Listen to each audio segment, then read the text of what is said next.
Eh, untuk bensin, Harrier cukup boros ya. Jadi Anda kalau mau ngirit jangan pakai Harrier, karena Harrier itu didesain memang untuk kenyamanan dan untuk akselerasi, sehingga ya normal sih sebenarnya sih mobil ini nggak terlalu banyak rewel selain dari interiornya yang lebih gampang pecah-pecah dashboardnya ketimbang mobil lain di kelasnya.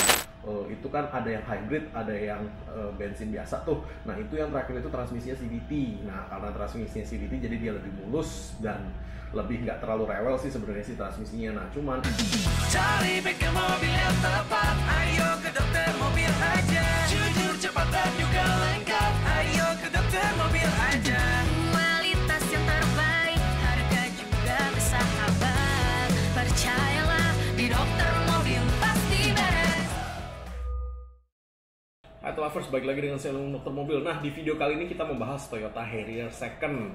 Nah Toyota Harrier ini punya pengalaman yang cukup manis-manis, asam-asam gimana gitu kan. Karena dulu waktu gue SMA, mantan pacar gue ketika itu gue masih naik motor tuh. Mantan pacar tuh naiknya mobil Harrier gitu kan, karena dia emang dibeliin sama bapaknya gitu kan. Jadi ya ada lah ya kenangan yang lucu-lucunya ya di situ kan. Nah Toyota Harrier itu kan mobil salah satu flagshipnya Toyota, di mana Toyota itu mengeluarkan SUV yang cukup bagus di zamannya dan cukup ikonik juga, di mana pakai engine yang gede ya, dia 2400 atau 3600 yang V6. Kalau 2400 inline 4 silinder itu semuanya engine-nya sama dengan Camry dan Alphard gitu loh.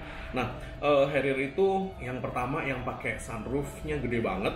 Kemudian dia juga pakai air sus juga untuk beberapa tipe Harrier yang memang kelasnya tinggi, dia udah pakai air suspension juga.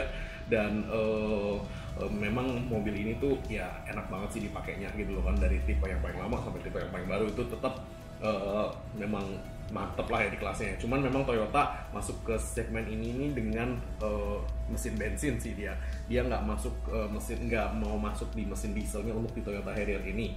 Nah cuman untuk Harrier yang baru-baru itu dia ada yang hybrid juga kan untuk Harrier yang terakhir. Nah cuman yang kita mau bahas itu dua Harrier pertama, yang XU10 sama XU30. Nah XU10 dan XU30 mesinnya nggak jauh beda ya, cuman yang XU10 itu throttle-nya bukannya masih pakai kabel, jadi dia lebih manual dan mobilnya memang lebih lama. Nah semua Harrier itu udah pasti kalau udah agak tua dia dashboardnya pecah-pecah kulitnya. Nah kenapa kok kulit dashboardnya pecah-pecah? Itu karena memang satu umur kan, dua, dan memang karena udah kering juga, dan itu bisa diservis, ada tukang interior yang kita bisa suruh servis. Nah yang kedua itu panoramic sunroofnya nih. Sunroofnya itu biasanya ada yang konslet. Beberapa kasus kita temukan itu dia konslet, dia ngebuka sendiri nih. Sama beberapa juga karet-karetnya itu kalau udah tua kan dia getas tuh, air suka masuk dari situ. Jadi ketika Anda beli, Anda harus perhatikan itu. Tuh, kemudian kaki-kakinya Harrier kaki-kakinya bagus, dan kaki-kakinya memang tahan goncangan cukup bagus. Nah dengan itu juga harga kaki-kakinya juga lumayan, apalagi yang Airsus. Nah cuman yang Airsus itu bisa di-convert menjadi kaki-kaki biasa supaya ketika rusak dia nggak terlalu ekspensif. Nah cuman jadi feature Airsusnya hilang ya kan. Cuman itu aja sih sebenarnya sih. Untuk electrical oke. Kemudian untuk engine dia yang 2400 itu kan sama nih sama Camry, sama-sama Alphard yang 2400. Jadi spare partnya banyak, ada, nggak terlalu ribet juga. Nah untuk bensin, Harrier cukup boros ya. Jadi Anda kalau mau ngirit jangan pakai Harrier, karena Harrier itu didesain memang untuk kenyamanan dan untuk akselerasi, sehingga mau yang 3500 atau yang 2400 itu sama-sama boros gitu loh bensinnya. Dan kalau yang 3000-an cc udah pasti tarikannya luar biasa ajibnya, dan kita juga sering dapat perbaikan itu gitu loh. Nah untuk konsumsi BBM bisa 16 sampai 17 ya, jadi jangan kaget. Untuk transmisinya, untuk yang kelas Harrier yang XU30 dan XU10 transmisinya itu cukup badak ya, Anda tinggal ganti oli transmisi aja. Dan ya normal sih sebenarnya sih mobil ini nggak terlalu banyak rewel selain dari interiornya yang lebih gampang pecah-pecah dashboardnya ketimbang mobil lain di kelasnya. Nah untuk Harrier yang terakhir nih, yang XU60 yang terakhir tuh, yang keluaran terakhir yang itu kan ada yang hybrid, ada yang bensin biasa tuh. Nah itu yang terakhir itu transmisinya CVT.